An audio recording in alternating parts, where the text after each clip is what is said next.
Hi, Scott Orland with CINEMA-Magazin. One of the cool things about being an actor is all the different proficient skills you get to learn how to do. For example, maybe learning to ride a motorcycle, martial arts, speaking a new language. For Jennifer Lawrence, she got to know everything there is about a mop.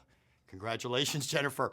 Really, there's a little bit of jest in that, but in the truth, we think this is just this ordinary instrument, but it didn't really exist prior to what Joy did. Absolutely, and also, a lot of inventors, they have an idea, and they go to designers and say, I have an idea for this one, and then they design it and make it.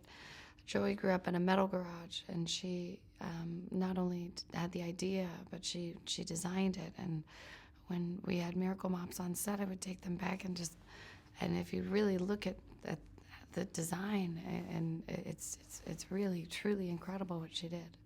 Is there a good and bad way to mop? Because in the movie, we see that some people didn't know the right way to do it. Yeah, well, apparently, yeah. I was doing the demonstration scene with Bradley, and he was saying, no, Jen, that's not how you do it. And he showed me a better way of mopping. So I think there is a good and bad way to mop.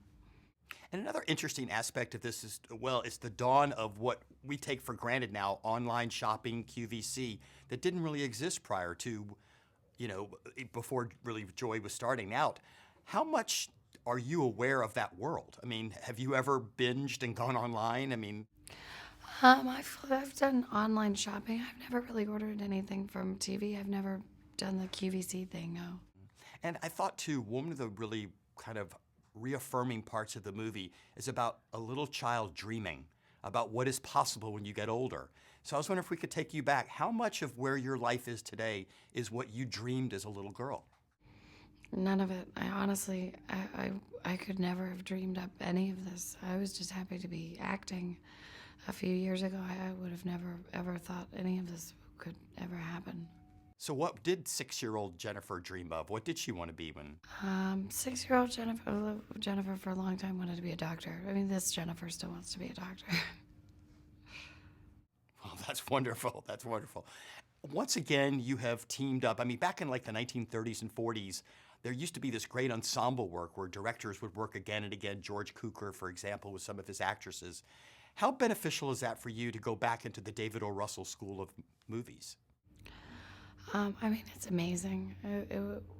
Just what I learned and what I witnessed watching David make movies is pure magic. And I think us knowing each other so well and have done, how many years we've worked together, there's such a shorthand, it's so easy. I feel like I can read his mind.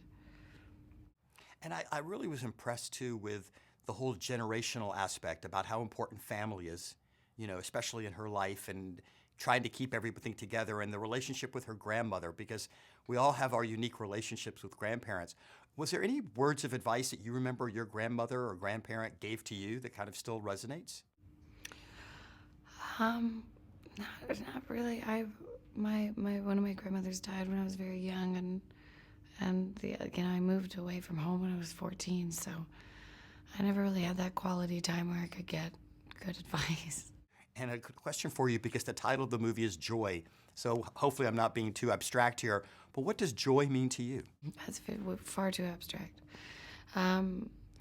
Joy to me is fulfillment, happiness, finding the well, I hate to say silver lining, but finding the silver lining. Well, thank you so much. It was a joy once again to talk to you, and this is Scott Orland. Till next time.